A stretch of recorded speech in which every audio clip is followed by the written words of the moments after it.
Saudações caríssimos, chamo-me Sidney Paz. Estou aqui hoje para falar um pouco daquilo que são os documentos comerciais. Bom, definindo documentos comerciais, eu diria que são documentos que servem de suporte e de base de reivindicação e de base legal de transações que a empresa faz no seu dia a dia. E com base nesses documentos, a empresa faz aquilo que é o seu controle e registro contabilístico. Então, tem uma base legal cá em Moçambique que obriga as empresas a fazerem uso de documentos comerciais. Se formos a ver no Código Comercial de Moçambique, no seu livro 1º, título 2, capítulo 2, seção 3, escrituração mercantil, tem um trecho que diz: o empresário comercial é obrigado a ter escrituração organizada adequada à sua atividade empresarial, que permita o reconhecimento cronológico de todas as suas operações, bem como a elaboração periódica de balanço e inventários. Então, esses documentos comerciais servem de base para os registros contabilísticos, e esses registros contabilísticos, por sua vez, irão nos levar àquilo que é o balanço, inventário e a demonstração de resultados de determinado período. Então, é importante conhecermos esses documentos e saber quando eles são usados por uma empresa e como tratá-los. Continuando. Então, importa aqui referir que essas transações partem de um vínculo entre duas pessoas. Então, há essas transações de compra e venda que acontecem entre duas pessoas, partem mediante um contrato. É este contrato que nós denominamos de compra e venda.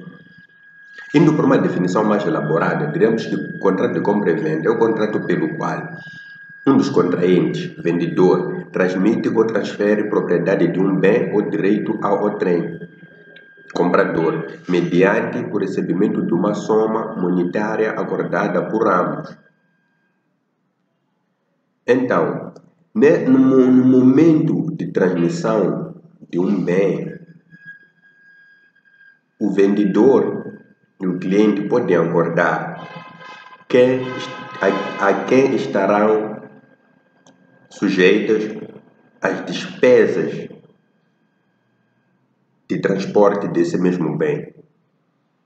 Falo de despesas de transporte e de transferência, né? Despesas de seguros,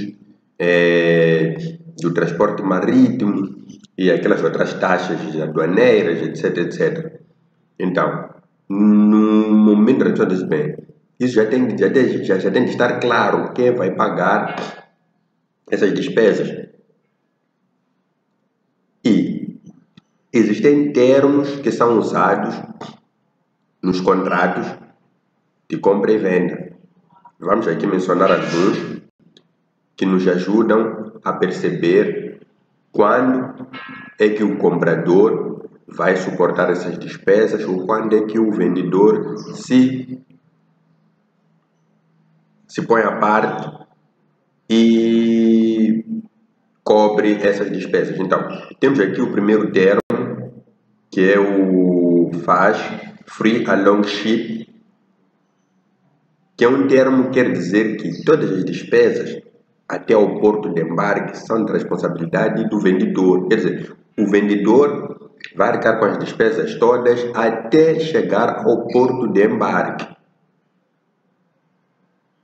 Dali em diante, as despesas ficam a cargo do cliente. E temos o FOB, Free On Board, que diz que todas as transações até a colocação da mercadoria dentro do navio de embarque estão na responsabilidade do vendedor. Então, o vendedor não vai chegar só ao porto entregar a mercadoria, mas vai garantir que a mercadoria entre no navio para ser enviada para o cliente. Do navio em diante, as despesas ficam a cargo do cliente. Continuando. O último termo é o CIF, o Cost, Insurance and Freight, Todas as despesas até o porto de destino são responsabilidade do vendedor. Então, o vendedor cobre as despesas de seguro, de transporte, até chegar ao porto de destino. As despesas subsequentes ficam a cargo do cliente. Então, quais são as fases e documentação de compra e venda? A primeira fase é a fase de encomenda, onde o vendedor recebe uma nota de encomenda por parte do seu comprador. E a segunda fase, é a fase de entrega, onde o vendedor entrega ao comprador o que ele encomendou. E essa entrega é feita acompanhada de uma guia de remessa. Esta guia de remessa que vem lá os detalhes do que o comprador pediu e as quantidades, tudo detalhado. E esta guia que o comprador terá de verificar se o que ele recebeu de fato é o que está na guia. E por sua vez o comprador enviará o talão de recepção para o vendedor a confirmar que recebeu a mercadoria conforme. E temos a terceira fase, que é a fase de liquidação. Após o comprador confirmar que recebeu a mercadoria conforme, o vendedor vai enviar uma fatura ou uma venda de dinheiro, se a compra tiver sido a pronto pagamento. Então, o comprador vai receber a fatura e vai efetuar o pagamento. E teremos o último, é a última fase, que é a fase em que o vendedor emite o recibo ao comprador. Continuando. A documentação de compra e venda, conhecidos como nós por documentos comerciais, passo aqui a citar algumas definições breves, só para melhor consolidação. Nota de encomenda é um documento emitido pelo comprador em que se indica ao vendedor qual a quantidade, a qualidade, o preço, as condições de entrega e de pagamento dos bens que pretende adquirir. E guia de remessa, que eu tinha dito mais atrás, é o documento emitido pelo vendedor, onde esse documento acompanha os bens até o armazém do comprador e serve para que este verifique se os bens que chegaram estão de acordo com os da nota de encomenda. Continuando.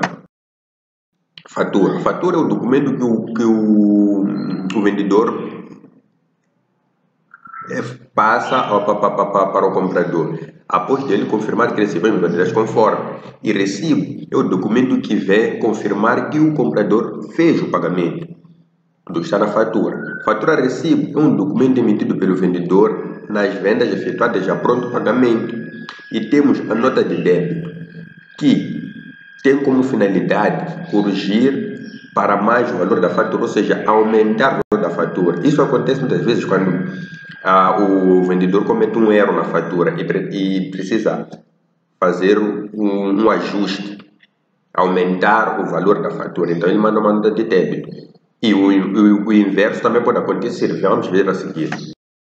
De crédito tem como fim corrigir para menos o valor da fatura, em caso de o vendedor ter enviado uma fatura com valor alto, elevado. Então, vai enviar uma nota de crédito para reduzir esse valor. E o que é um cheque?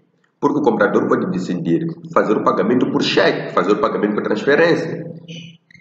Então, cheque é um documento que o comprador tem para pagar a sua dívida ao fornecedor. Emitir um cheque, o comprador dá ordem ao banco para este pagar ao vendedor uma determinada importância. Quer dizer, o vendedor recebe o cheque, que é um documento comercial, que substitui o dinheiro, porque é o equivalente de caixa.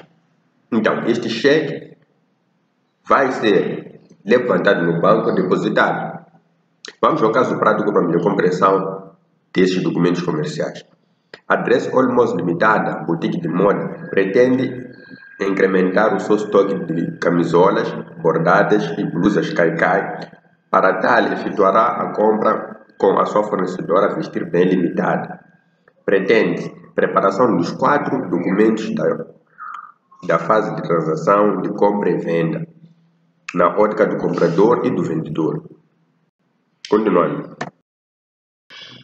Primeira fase é a fase de encomenda, onde o comprador vai enviar uma nota de encomenda. Este é um exemplo daquilo que é uma nota de encomenda, daqueles são os detalhes e as informações que deve lá conter. O nome do item, a descrição e o preço, tudo aquilo que o comprador precisa informar ao vendedor, como modalidade de pagamento, o seu endereço, o seu número de contribuinte tributário e as informações que estão aqui ilustradas. Continuando. Segunda fase, a guia de remessa, que é a guia que vai acompanhar os bens que foram solicitados pelo comprador. Os detalhes são esses. Talão de recepção, que é o documento que o comprador vai enviar após confirmar que as mercadorias estão conforme. Se as mercadorias estiverem conforme, na recepção, no talão de recepção, o comprador vai pôr que recebeu as mercadorias na quantidade de X, Y e Z, somente o que ele recebeu, nada mais nem nada menos. Continuando. Fatura. Fatura é o documento já no momento da liquidação que o vendedor envia para o seu cliente para que esse saiba qual é o seu prejuízo para efetuar o pagamento. E por fim, o recibo após a recepção do pagamento. Muito obrigado, é tudo que eu tinha para trazer e até a próxima.